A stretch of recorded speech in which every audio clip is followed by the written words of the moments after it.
السلام علیکم ورحمۃ اللہ وبرکاتہ۔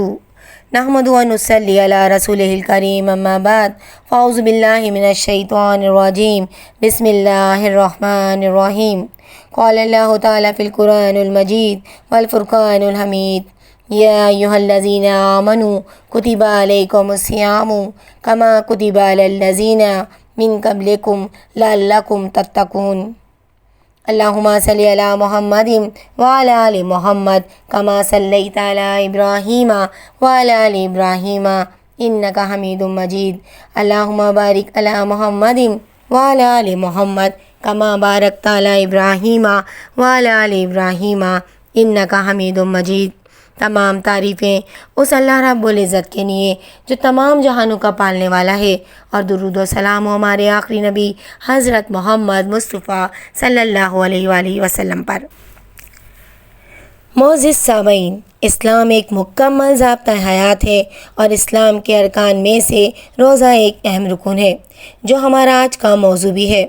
روزے کے معنی ہے روکے رہنا اور باز رہنا، یعنی بندہ مومن جب روزہ رکھتا ہے تو اللہ رب العزت کی خوشنودی حاصل کرنے کے لیے حلال چیزوں سے رک جاتا ہے۔ روزہ اللہ رب العزت نے ہم مسلمانوں پر رمضان کے مقدس اور بابرکت مہینے میں فرض کیا۔ رمضان وہ مقدس اور بابرکت مہینہ ہے جس میں اللہ رب العزت نے قرآن نازل کیا۔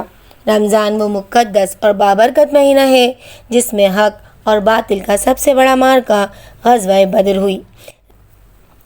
رمضان وہ مقدس اور بابرکت مہینہ ہے جس میں اللہ رب العزت نے لیلۃ القدر کو رکھا، وہ لیلۃ القدر جس کے بارے میں فرمان ربی ہے کہ یہ ہزاروں مہینوں سے بہتر ہے۔ اللہ رب العزت نے رمضان کے مقدس اور بابرکت مہینے میں لیلۃ القدر کو رکھا، وہ لیلۃ القدر جس کے بارے میں فرمان ربی ہے کہ یہ ہزاروں مہینوں سے بہتر ہے، اور اس میں فرشتے اور روح الامین یعنی جبریل علیہ السلام اپنے رب کے حکم سے اترتے ہیں، اور یہ رات صبح تک سلامتی والی ہے۔ روزہ ایک بے نظیر عبادت ہے۔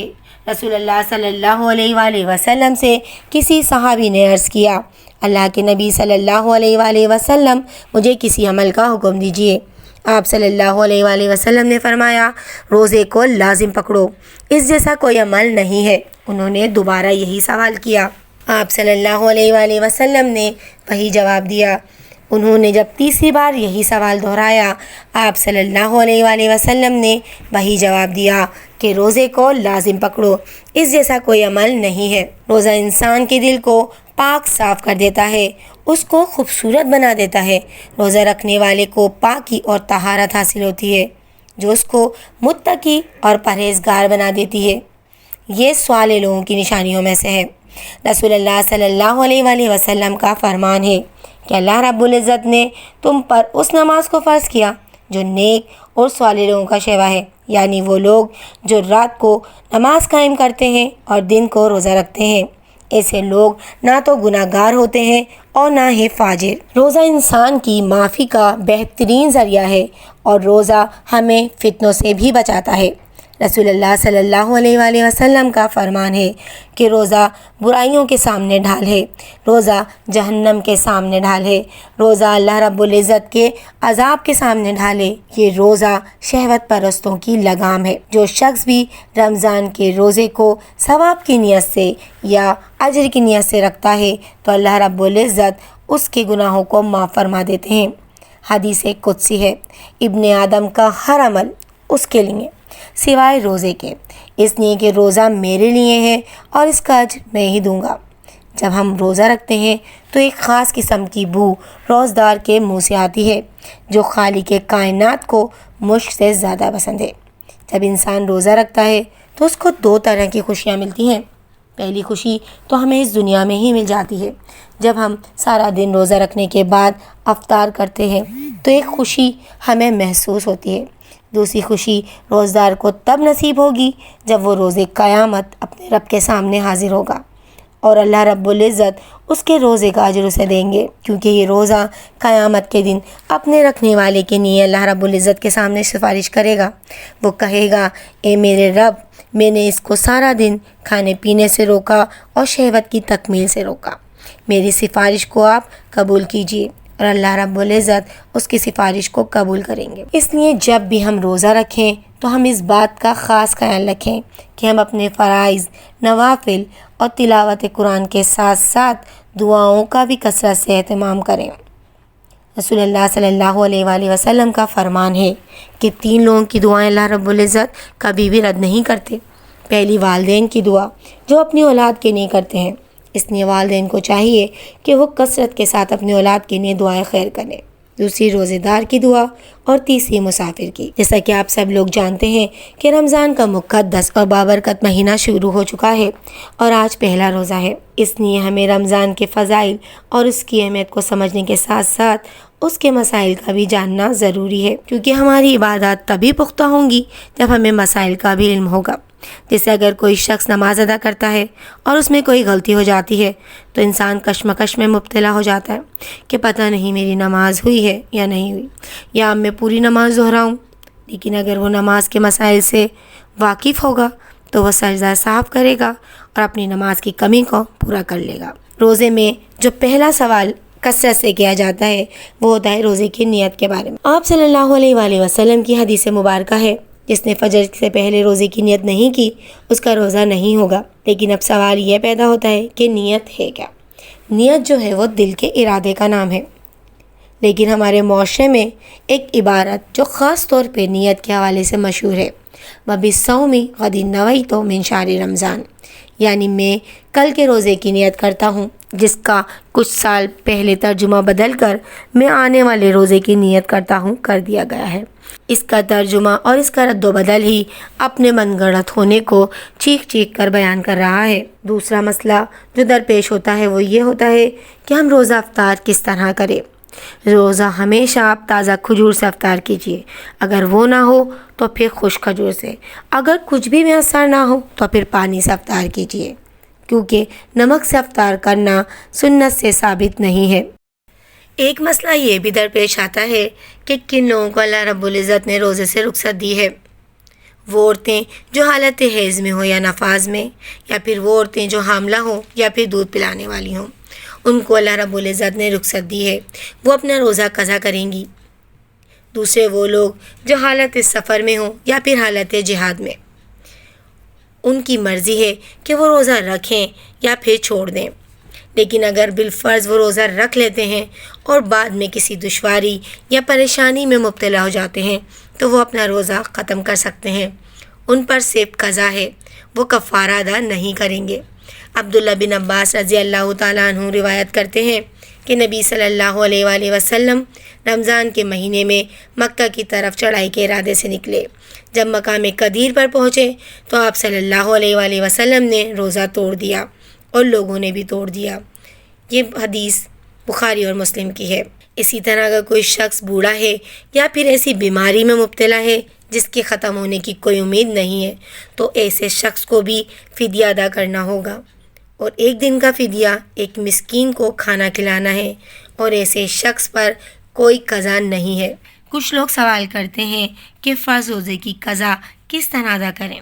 تو فرض روزے کی قضا آئندہ رمضان سے پہلے آپ ادا کریں گے، چاہیں تو لگاتار روزے رکھیں اور چاہیں تو چھوڑ کر۔ لیکن اگر کوئی شخص مر جاتا ہے تو اس کی قضا اس کے وارثین ادا کریں گے۔ یہ حدیث بخاری اور مسلم میں ہے۔ اگر کوئی علاقہ ایسا ہے جہاں پر بادل ہونے کی وجہ سے کوئی بھی شخص جلدی افطار کر لیتا ہے اور اسے بعد میں پتہ چلتا ہے کہ اس نے سورج غروب ہونے سے پہلے روزہ افطار کر لیا ہے، تو پھر ایسا شخص اپنے روزے کی قضا دے گا، کیونکہ اس پہ قضا واجب ہے۔ اسی طرح اگر کوئی شخص سحری کا وقت گزر جانے کے بعد کچھ کھا پی لیتا ہے اور اسے بعد میں یقین ہو جاتا ہے کہ جب میں نے سحری کی تھی اس وقت صبح ہو چکی تھی، تو ایسے شخص پر بھی قضا واجب ہے۔ اب ہم بات کریں گے ان کاموں کے بارے میں جن سے نہ تو روزہ مکروہ ہوتا ہے اور نہ ہی ٹوٹتا ہے۔ جیسے اگر کوئی شخص بھول سے کچھ کھا پی لے تو اس سے روزہ نہیں ٹوٹتا اور نہ ہی اس کا روزہ مکروہ ہوگا۔ رسول اللہ صلی اللہ علیہ وآلہ وسلم کا فرمان ہے کہ اگر کوئی شخص بھول سے کچھ کھا پی لے تو وہ اپنا روزہ پورا کرے، کیونکہ اللہ رب العزت نے اسے کھلایا پلایا ہے۔ یہ حدیث بخاری کی ہے۔ اسی طرح مسواک کرنے سے، موذی سے اور احتلام سے روزہ نہیں ٹوٹتا، نہ ہی مکروہ ہوتا ہے۔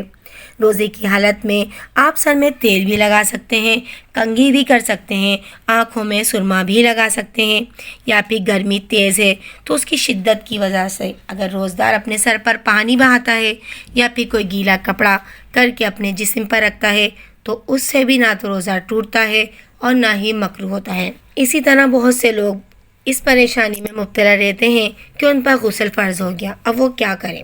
تو اگر آپ پر غسل فرض ہو گیا ہے اور آپ کی آنکھ دیر سے کھلی ہے تو آپ کو چاہیے کہ آپ پہلے وضو کر کے سحری کر لیجئے اور پھر بعد میں فجر سے پہلے غسل کیجئے، آپ کا روزہ صحیح ہو جائے گا۔ اب ہم بات کریں گے ان کاموں کے بارے میں جو روزے کی حالت میں کرنا جائز نہیں ہے، جیسے غیبت کرنا، جھوٹ بولنا، گالی دینا، لڑائی جھگڑا کرنا، بیہودہ اور فحش گفتگو کرنا، یا پھر کلی کرتے وقت ناک میں اس طرح پانی ڈالنا کہ حلق تک چلا جائے، یہ سب کام ناجائز ہیں۔ اب وہ کام جن سے روزہ ٹوٹ جاتا ہے اور وہ فاسد ہو جاتا ہے وہ کون سے ہیں؟ تو اگر کوئی شخص روزے کی حالت میں جمع کرتا ہے تو اس کا روزہ باطل ہو جاتا ہے، ایسے شخص کو کفارہ ادا کرنا ہوگا اور وہ قضا بھی کرے گا۔ اس کا کفارہ یہ ہے کہ وہ ایک غلام آزاد کرے گا، 2 مہینے کے مسلسل روزے رکھے گا یا پھر 60 مسکینوں کو کھانا کھلائے گا۔ اگر کوئی شخص جان بوجھ کر کے کرتا ہے تو اس کا روزہ ٹوٹ جائے گا اور اس پر قضا واجب ہے، لیکن اگر کہ خود بخود آ جائے تو اس کا روزہ نہیں ٹوٹے گا۔ اسی طرح اگر عورت کو روزے میں حیض آ جائے یا نفاس شروع ہو جائے تو اس کا روزہ ٹوٹ جائے گا اور اس کو اس کی قضا ادا کرنی ہے۔ آپ صلی اللہ علیہ وآلہ وسلم کی حدیث ہے کہ جب رمضان کا مہینہ آتا ہے تو جنت کے دروازے کھول دیے جاتے ہیں اور جہنم کے دروازے بند کر دیے جاتے ہیں اور شیاطین کو قید کر دیا جاتا ہے۔ اب سوال یہ ہے کہ جب شیاطین کو قید کر دیا گیا تو کون ہے جو ہمیں رمضان کے بابرکت مہینے میں عبادات سے روک رہا ہے، ہمیں اپنی مغفرت حاصل کرنے سے روک رہا ہے؟ یہ ہے ہمارا اپنا نفس۔ یہ ہماری قوم کا المیہ ہے کہ ہمارے ملک میں رمضان ایک تہوار کے طور پر منایا جاتا ہے۔ 2 سوال جو اکثر گھروں میں دہرائے جاتے ہیں وہ یہ ہوتے ہیں کہ افطار میں کیا بنے گا اور ہم عید پر کیا پہنیں گے، اور اس بات کے گواہ ہمارے بازار ہیں جس میں حد نظر لوگ نظر آتے ہیں، جبکہ رسول اللہ صلی اللہ علیہ وآلہ وسلم اور صحابہ کرام رضی اللہ تعالیٰ عنہما کا عمل یہ تھا کہ وہ رمضان سے پہلے کمر بستہ ہو جاتے تھے کہ کس طرح صدقہ خیرات، قیام اللیل اور تلاوت قرآن میں کثرت سے اضافہ کیا جائے، کس طرح تجارت کے وقت کو کم کر کے عبادت کا وقت بڑھا دیا جائے۔ ان کے ذہنوں میں رمضان کا مہینہ آتے ہی عبادات گھوم جاتی تھیں، ان کی تیاری میں سوائے آخرت کے کچھ نہیں ہوتا تھا اور ہماری تیاریوں میں سوائے دنیا کے کچھ نہیں ہوتا۔ آپ صلی اللہ علیہ وآلہ وسلم نے فرمایا کہ ہلاکت ہے اس شخص کے لیے جو رمضان کا مہینہ پائے اور مغفرت حاصل نہ کر سکے، ہلاکت ہے اس شخص کے لیے جس کے سامنے میرا ذکر کیا جائے اور وہ مجھ پر درود نہ بھیجے، ہلاکت ہے اس شخص کے لیے جس نے ماں باپ میں دونوں کو یا ایک کو بڑھاپے کی حالت میں پایا اور اس کی خدمت حاصل کر کے وہ شخص جنت حاصل نہ کر سکا۔